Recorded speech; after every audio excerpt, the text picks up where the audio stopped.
Hello students, welcome to Step Up Academy. मैं doctor Ananya Dikshit, आपकी biology educator, और हम बात कर रहे थे आपके चैप्टर लाइफ प्रोसेसेस की। इस वीडियो में हम देखने वाले हैं nutrition in human beings.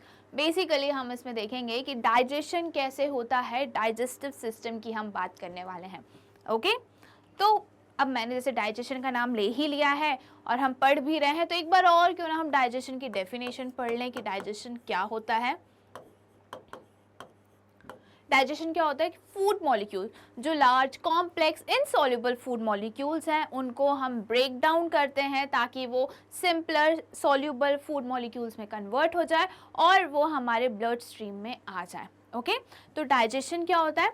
Digestion is the process of breaking down of large food molecules into smaller simpler food molecules so that it can be absorbed in our blood stream. Okay, this is digestion. अब हम आते हैं कि कैसे होता है, ये कहाँ से स्टार्ट होता है। Okay, the alimentary canal is the long tube extending from the mouth to the anus. अब यहाँ पे क्या दिया हुआ है? एलिमेंट्री कैनाल क्या होता है? एलिमेंट्री कैनाल मीन्स दो होते हैं, एक digestive system and another one is alimentary canal. Okay, तो डाइजेस्टिव सिस्टम में की जब हम बात करते हैं तो डाइजेस्टिव सिस्टम में ऑर्गन्स के साथ साथ जूसेस भी आते हैं। ठीक है, डाइजेस्टिव जूस भी आते हैं, वो क्या बोलते हैं? हम उनको डाइजेस्टिव सिस्टम बोलते हैं। एलिमेंट्री कैनाल में सिर्फ आते हैं आपके ऑर्गन्स जो भी डाइजेशन में पार्टिसिपेट कर रहे हैं। ओके, आई होप आपको दोनों में डिफरेंस क्लियर हो गया होगा। तो एलिमेंट्री कैनाल क्या है? एक लॉन्ग ट्यूब है, एक लंबी सा पाइप है, ट्यूब लाइक स्ट्रक्चर है, जो कहाँ से स्टार्ट होता है? माउथ से स्टार्ट होता है, हमारे मुंह से स्टार्ट होता है और एंड कहाँ होता है? एनस तक। ओके, एनस वही पार्ट जहाँ से हम हमारा वेस्ट मटेरियल बॉडी से रिमूव करते हैं। ओके, तो ये बात होती है हमारे एलिमेंट्री कैनाल की। We ingest food through our mouth. हम फूड को कहाँ से इंजेस्ट करते हैं, कहाँ से इनटेक करते हैं? हम खाना मुंह से खाते हैं, बस यही लाइन लिखी है। फिर क्या लिखा है? Teeth helps in chewing. अब माउथ ओरल कैविटी में क्या क्या प्रेजेंट होता है? हमारी टीथ प्रेजेंट होते हैं, टंग होते हैं और सलाइवा होता है। ओके, तो टीथ का काम क्या होता है? ये तो सबको पता ही है कि च्यूइंग में काम हेल्प करता है, वो चबाने के काम आता है, फूड मॉलिक्यूल्स को तोड़ता है, ठीक है, उसको पीसेस में कन्वर्ट करता है। फिर tongue has taste buds which help us in taste. अब टंग के पास क्या होते हैं? टंग के पास होते हैं टेस्ट बर्ड्स, जो हमें बताते हैं टेस्ट। किसी भी खाने का टेस्ट कौन बताता है हमें? टंग बताते हैं। टंग में क्या प्रेजेंट होते हैं? Taste buds. Okay, it also helps in mixing the food with saliva. Tongue का एक और काम होता है कि वो फूड को सलाइवा से मिक्स करती हैं। ओके, तो ये बात हो गई हमारी टंग की। अब हम बात करते हैं सलाइवा की। ओके, तो सलाइवा को सिक्रीट करते हैं सलाइवरी ग्लैंड्स। ये जो सलाइवरी ग्लैंड्स हैं वो 3 पेयर में होते हैं। ठीक है, 3 पेयर्स होते हैं सलाइवरी ग्लैंड्स के और वो सिक्रीट करते हैं saliva. Saliva contain salivary amylase which acts on the starch present in food. अब सलाइवा के पास क्या होता है? सलाइवा के पास होता है सलाइवरी अमाइलेज। सलाइवरी अमाइलेज क्या है? डाइजेस्टिव एंजाइम है। ओके, डाइजेस्टिव एंजाइम है।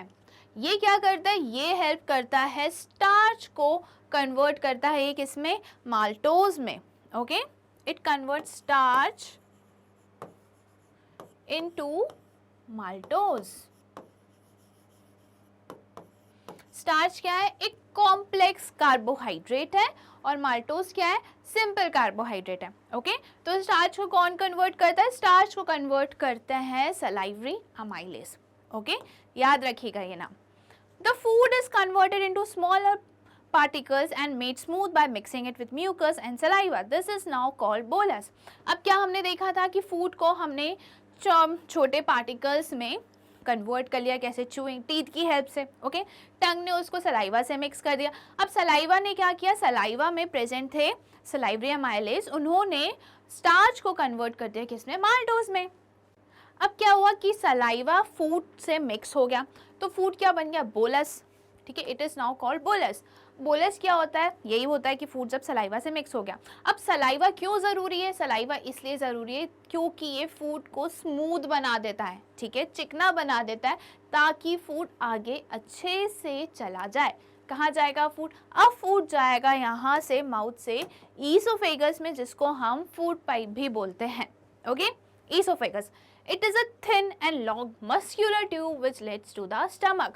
अब जो ईसोफेगस है वो क्या करता है? वो माउथ को स्टमक से कनेक्ट करता है। ओके, ये आपको स्टमक दिख रहा है और ये जो पार्ट है ये है ईसोफेगस का, ये ईसोफेगस ही है। ओके, ईसोफेगस को हम क्या बोलते हैं? फूड पाइप भी बोलते हैं। थिन होता है, लॉन्ग मस्क्यूलर ट्यूब होता है। The bolus moves down through the oesophagus by peristaltic movements, contract and expand. Okay, अब क्या होता है? जो बोलस फॉर्म हुआ है माउथ में, वो ईसोफेगस की हेल्प से कहाँ पहुँच जाता है? स्टमक में पहुँच जाता है। अब ईसोफेगस में क्या होता है ना, जो उसकी ईसोफेगस की जो मसल्स होती हैं वो कॉन्ट्रैक्ट और रिलैक्स करती है, ठीक है, कॉन्ट्रैक्ट और रिलैक्स करती हैं, और वो कैसा स्ट्रक्चर बनाती हैं? वो बनाती हैं वेव लाइक स्ट्रक्चर। ओके, तो यहाँ पे आपको दिख रहा होगा कॉन्ट्रैक्शन एंड रिलैक्सेशन। तो ये वेव लाइक मूवमेंट्स को हम क्या बोलते हैं? पेरिस्टाल्टिक मूवमेंट या पेरिस्टालसिस। अब ये सिर्फ ईसोफेगस में नहीं होती है, through out the alimentary canal ये होती रहती है।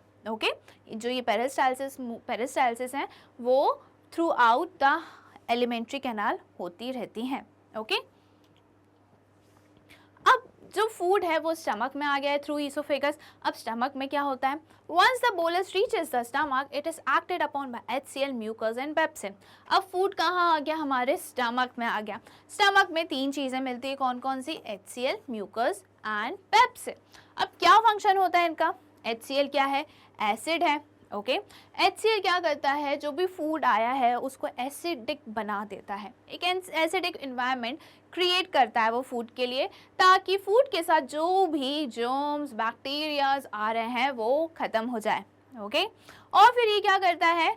ये जो पेप्सिन है ना, पेप्सिन को ज़रूरत है, पेप्सिन क्या करता है? प्रोटीन को ब्रेक डाउन करता है। ओके, प्रोटीन को तोड़ता है ये, पर पेप्सिन पहले काम करे उससे पहले उसको क्या चाहिए? एसिडिक एनवायरनमेंट चाहिए। ओके, तो इसलिए HCl क्या करता है? HCl का एक काम हो गया कि वो जर्म्स को ख़त्म कर देता है और वो पेप्सिन के लिए एसिडिक एनवायरनमेंट बना के देता है।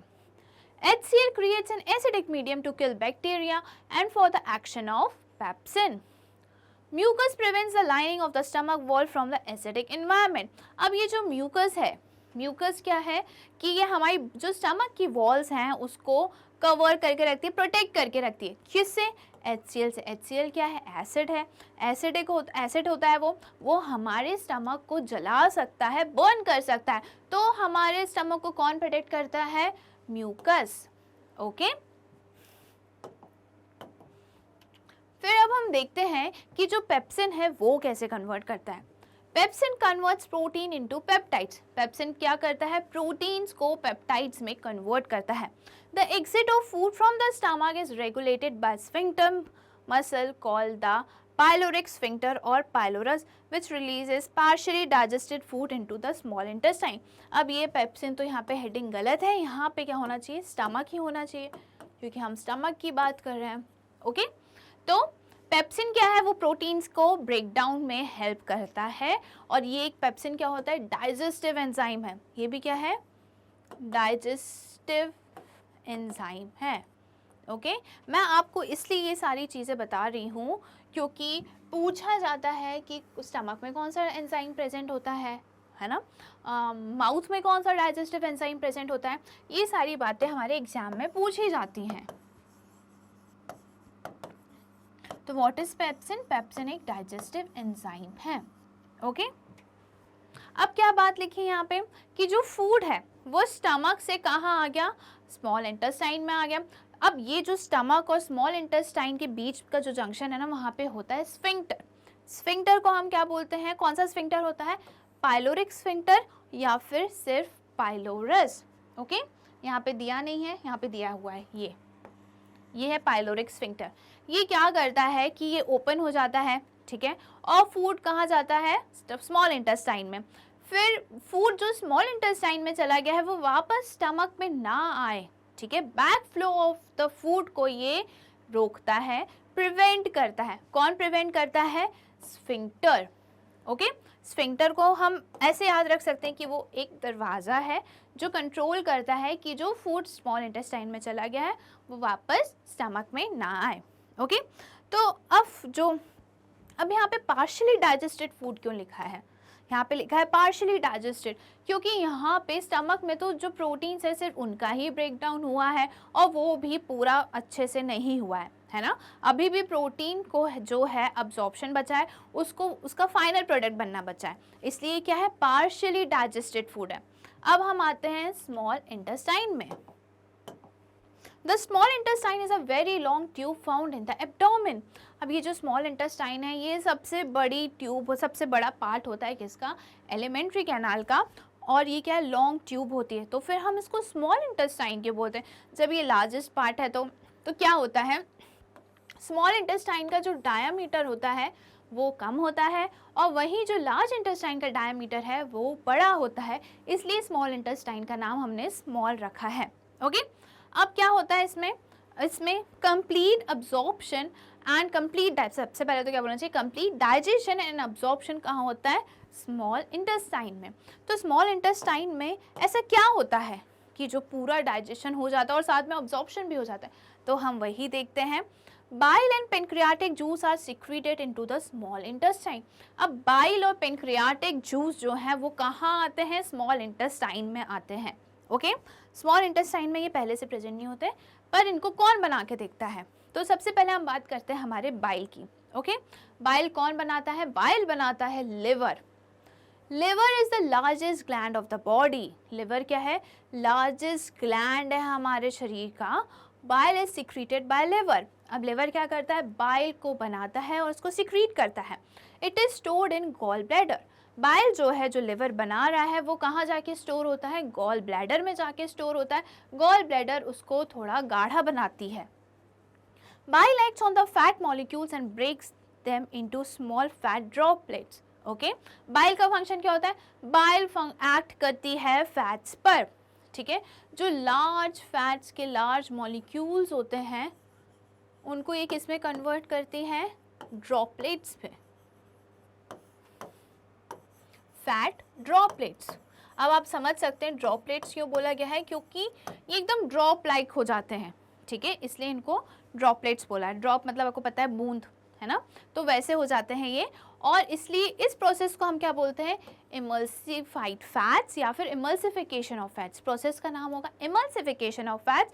और ये जो टाइनी ड्रॉपलेट्स बने हमारे फैट्स के उनको हम बोलेंगे इमल्सिफाइड फैट्स। ओके, तो बाइल क्या करता है? बाइल को लिवर सिक्रीट करते हैं, स्टोर्ड वो गॉल ब्लैडर में होता है, फिर वो कॉमन बाइल डक्ट के थ्रू कहाँ आता है? स्मॉल इंटेस्टाइन में आता है और ये फैट्स के डाइजेशन में हेल्प करता है। और bile he emulsification of fats करता है, मतलब कि लार्ज फैट मॉलिक्यूल्स को कन्वर्ट कर देता है किसमें? स्मॉलर टाइनी फैट ड्रॉपलेट्स में। ओके,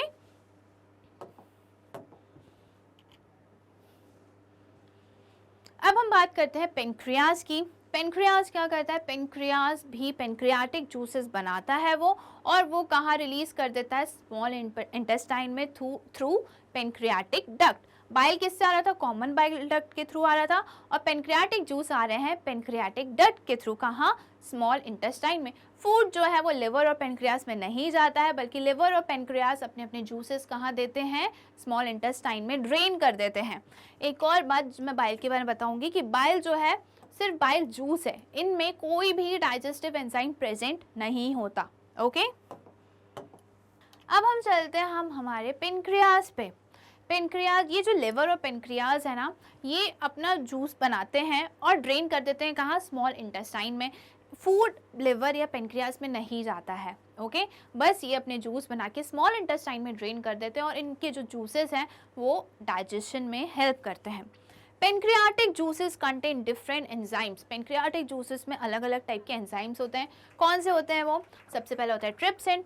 ट्रिप्सिन करता है प्रोटीन के डाइजेशन में help. Trypsin for digesting proteins. Proteins को ये और ब्रेक डाउन करता है, तोड़ता है।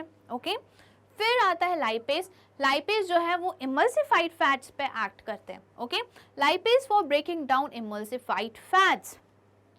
पेनक्रियाटिक अमाइलेज, अमाइलेज है for digestion of carbohydrates, pancreatic amylase, salivary amylase, don't get confuse, salivary amylase तो समझ में आ रहा है सलाइवा, ओके, माउथ में, पेनक्रियाटिक अमाइलेज पेनक्रियास में, ये भी समझ में आ रहा है, ओके। तो अमाइलेज किस में हेल्प करता है? कार्बोहाइड्रेट्स के ब्रेकडाउन में। लाइपेज जो है वो फैट्स को, जो इमल्सिफाइड फैट्स हैं उनको और छोटे पार्टिकल्स में ब्रेक डाउन करता है, और वहीं जो ट्रिप्सिन है वो प्रोटीन के डाइजेशन में हेल्प करता है, ओके। अब जो बाइल था वो किससे आ रहा था? कॉमन बाइल डक्ट से आ रहा था। पेनक्रियाटिक जूस स्मॉल इंटेस्टाइन में आते हैं through pancreatic duct, okay, through pancreatic duct, और कॉमन बाइल डक्ट से बाइल आता है कहाँ? स्मॉल इंटेस्टाइन में। स्मॉल इंटेस्टाइन के भी किस पार्ट पे? ड्यूडेनम। बस आपको इतना याद रखना है कि वो स्मॉल इंटेस्टाइन में आते हैं, ओके। अब हम बात करते हैं कि स्मॉल इंटेस्टाइन में कैसे होता है सारा काम। Intestinal juices have enzyme which converts, अब जो इंटेस्टाइन है उनमें भी जूस ग्लैंड्स होती हैं, वो भी जूस बना के सिक्रीट करती हैं, ओके। तो अब वो क्या करती हैं? ये सब चीज़ों का फाइनल प्रोडक्ट बनाती हैं।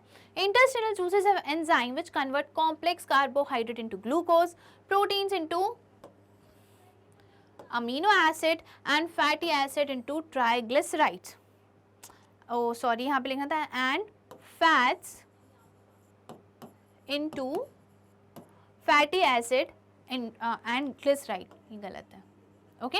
तो क्या करते हैं? जो इंटेस्टिनल जूसेस होते हैं वो कॉम्प्लेक्स कार्बोहाइड्रेट को कन्वर्ट कर देते हैं ग्लूकोज में, प्रोटीन्स को कन्वर्ट करते हैं वो अमीनो एसिड्स में, और फैट्स को वो कन्वर्ट करते हैं फैटी एसिड एंड ग्लिसराइड। मैं एक बार यहाँ लिख देती हूँ क्योंकि समझ में आई गेस नहीं आएगा। फैट्स को ये किस में कन्वर्ट करते हैं? Fatty acid and glycerides, okay, ये करते हैं। अब आप सोच रहे होंगे कि ये सब तो ठीक है, बट ये डायग्राम किसका है, ये पिक्चर किसकी है? तो ये पिक्चर है विलाई की, जो फिंगर लाइक प्रोजेक्शन होते हैं इंटेस्टाइन में प्रेजेंट होते हैं, ओके। ये फिंगर लाइक प्रोजेक्शन क्या करते हैं? जो इंटेस्टाइन की वॉल होती है ना, उसकी वॉल में प्रेजेंट होते हैं, अंदर की साइड होते हैं, और ये अब्जॉर्प्शन एरिया बढ़ाते हैं। क्या बढ़ाते हैं? अब्जॉर्प्शन एरिया बढ़ाते हैं। अब आप एक बात बताइए, कोई चीज़ सिंगल है, ठीक है, एक लाइन है, अगर वॉल सिंपल होती उसमें विलाई नहीं होता तो अब्जॉर्प्शन एरिया कम होता। वहीं अगर कोई चीज़ ऐसी है, अगर हम इसको ओपन करेंगे तो उसका सरफेस एरिया क्या हो जाएगा? बढ़ जाएगा, राइट। तो ये क्या करते हैं? विलाई जो है ये फिंगर लाइक प्रोजेक्शन है, ब्रश लाइक प्रोजेक्शन है, जो स्मॉल इंटेस्टाइन में प्रेजेंट होते हैं। ये क्या करते हैं? अब्जॉर्प्शन एरिया बढ़ाते हैं स्मॉल इंटेस्टाइन का। अब क्या हुआ कि ये जो भी चीज़ थी, जितने कार्बोहाइड्रेट्स, प्रोटीन, फैट्स, ये अब फाइनल प्रोडक्ट में कन्वर्ट हो चुके हैं। अब क्या बारी है? अब बारी है अब्जॉर्प्शन की। कंप्लीट डाइजेशन हो चुका है। अब अब्जॉर्प्शन कैसे होता है? अब्जॉर्प्शन होता है इन्हीं विलाय से, okay. The digested food is then absorb by the walls of the small intestine. कहाँ अब्जॉर्ब होती हैं? Walls of the intestine. Walls में क्या प्रेजेंट होता है? Presence of brush-like broad borders called villi increases the surface area of absorption. Complete digestion and absorption takes place in small intestine. अब क्या होता है? Border brush like border present है, villi present है। विलाई में क्यों होता है ऑब्जॉर्प्शन? विलाई में ही क्यों होता है? क्योंकि विलाई के पास होती हैं नेटवर्क ऑफ ब्लड सप्लाई, बहुत सारी ब्लड सप्लाईज होती हैं इनके पास, इसलिए फूड डायरेक्टली कहाँ चला जाता है? ब्लड स्ट्रीम में। स्मॉल इंटेस्टाइन से जो भी न्यूट्रिशन है वो कहाँ जाता है? ब्लड स्ट्रीम्स में, थ्रू विलाई। जैसे आपको यहाँ पे दिख रहा होगा, ये एक विलाई का स्ट्रक्चर है, और आपको दिख रही होंगी ब्लड कैपिलरीज, ओके। ये आपको दिख रही है रेड ब्लू, ये क्या है? ब्लड कैपिलरीज है। अब्जॉर्ब होके वो कहाँ चला जाता है? इन्हीं ब्लड स्ट्रीम में, ओके। तो यहाँ पे होता है स्मॉल इंटेस्टाइन में होता है कंप्लीट डाइजेशन एंड अब्जॉर्प्शन। ये क्वेश्चन पूछा जाता है कि कंप्लीट डाइजेशन कहाँ होता है, तो आपको आंसर क्या लिखना है? Small intestine, okay. अब आप पूछोगे फिर लार्ज इंटेस्टाइन का काम क्या है? अब जो भी बचा कुचा अनडाइजेस्टेड फूड है, अब वो कहाँ जाएगा? वो जाएगा लार्ज इंटेस्टाइन में, ओके। अब लार्ज इंटेस्टाइन का काम होता है कि वो फूड से, अनअब्जॉर्ब फूड से वाटर को एब्जॉर्ब करता है। पानी को अब्जॉर्ब करता है और कुछ electrolytes. Okay, the unabsorb food is sent to the large intestine where water is absorbed into the blood stream. अब वाटर भी कहाँ अब्जॉर्ब होकर आ जाता है, वो आ जाता है ब्लड स्ट्रीम में। The left over material in the large intestine is sent to the rectum. अब जब जो अनअब्जॉर्ब फूड था उससे अब पानी भी अब्जॉर्ब कर लिया है, इलेक्ट्रोलाइट्स भी अब्जॉर्ब कर लिए हैं, अब तो ये जो वेस्ट है अब तो उसको बॉडी से बाहर निकालना है। तो अब सब चीज़ें अब्जॉर्ब हो चुकी है, अब कुछ नहीं बचा है, वेस्ट है, बाहर निकालो हमारी बॉडी से। तो अब वो कहाँ जाएगा, वो जाएगा इस पार्ट में, ये होता है रेक्टम, यहाँ पे आ जाएगा। ओके, और इसको हम क्या बोलते हैं, इसको हम बोलते हैं फीसेस। क्या बोलते हैं हम, फीसेस। रेक्टम जो है ये फीसेस को स्टोर करके रखता है और जब प्रेशर बढ़ता है तो थ्रू एनस इसको हम एक्सपेल कर देते हैं, हमारी बॉडी से रिमूव कर देते हैं। Okay, it is excreted out through the anus. The opening of the anus is controlled by the anal sphincter. Okay? अब इसको कहाँ से हम एक्सक्रीट कर देते हैं, थ्रू एनस हम इसको बाहर निकाल देते हैं अपनी बॉडी से। और बॉडी, ये चीज़ भी कौन कंट्रोल करता है, इनको भी कंट्रोल करते हैं एनल स्फिंक्टर्स। Okay, opening. तो ये बात हुई हमारे डाइजेस्टिव सिस्टम की। हमने देखा कि कैसे डाइजेशन होता है, कहाँ कौन सी प्रोसेस होती है, कौन से जूस में एंजाइम्स हैं, कौन से जूस में एंजाइम्स नहीं हैं, ये सारे क्वेश्चंस आते रहते हैं, इसलिए हमने उसको अच्छे से डिटेल में कवर कर लिया है। अगर आपको ऐसी और वीडियोस देखनी है तो आज ही स्टेप अप अकेडमी को सब्सक्राइब करिए, जहाँ आपको मिलते हैं KG से लेकर 12 तक के सारे सब्जेक्ट के सारे वीडियोज़ फ्री, साथ ही साथ नीट, JEE, CUET की भी प्रिपरेशंस होती हैं। Thank you.